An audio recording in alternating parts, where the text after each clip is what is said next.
एक बार एक वैज्ञानिक ने एक टिड्डा पकड़ा और उस पर प्रयोग किया। और प्रयोग क्या किया कि सबसे पहले उस टिड्डे को अपनी आवाज पर बोलना सिखाया।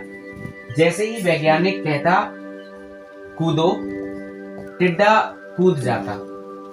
वैज्ञानिक ने अब जब टिड्डे को अपनी आवाज पर कूदना सिखा दिया तो वैज्ञानिक है तो प्रयोग तो बनता है। तो वैज्ञानिक ने सबसे पहले उस टिड्डे की एक टांग तोड़ दी और फिर कहा कूदो। तो टिड्डा कूदा लेकिन उसकी दूरी थोड़ी कम हो गई।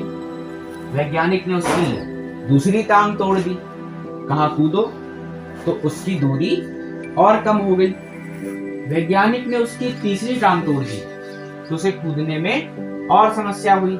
ऐसे करके एक एक करके वैज्ञानिक ने उसकी सारी टांगें तोड़ दी और जब आखिरी टांग बची और वैज्ञानिक ने उसको भी तोड़ दिया और कहा कूदो, तो टिड्डा अपनी जगह से हिल भी नहीं पाया।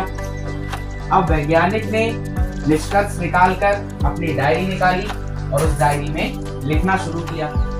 वैज्ञानिक ने डायरी में निष्कर्ष लिखा कि जब वैज्ञानिक ने टिड्डे की पहली टांग तोड़ी तो टिड्डा थोड़ा बहरा हो गया, इसलिए सही से नहीं कूदा। जब उसकी दूसरी टांग तोड़ी तो टिड्डा और बहरा हो गया, इसलिए सही से नहीं कूदा। जब उसकी तीसरी टांग तोड़ी तो वो और बहरा हो गया।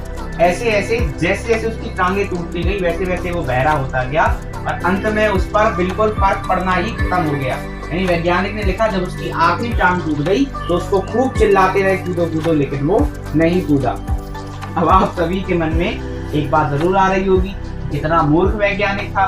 पता है कि जब टिड्डा कूद नहीं पा रहा है उसका कारण है कि उसकी टांग टूट गई है, लेकिन वैज्ञानिक को इतना भी नहीं समझ आया कि उसकी टांग टूटने की वजह से वो नहीं कूद पा रहा है, ना कि वो बहरा हो गया है। तो इस कहानी से हम क्या सीख सकते हैं कि जब भी हमारे और आपके जीवन में कोई घटनाएं होती हैं एक साथ, तो हम उस पर डिसीजन किस तरीके से लेते हैं ये बहुत ज्यादा मायने रखता है। वैज्ञानिक को इस तरीके का डिसीजन लेना नहीं चाहिए था। कभी कभी क्या होता है कि जो सामने दिखता है वो होता नहीं और जो होता है वो हमें दिखता नहीं। हम देखते हैं वो जो सही नहीं है। तभी जब भी जीवन में आप कभी भी कोई निष्कर्ष निकालें या कोई भी डिसीजन लें तो बहुत सोच समझ कर लें, क्योंकि जल्दबाजी में लिए गए निर्णय अक्सर हो सकता है वो ना हो जो होने चाहिए।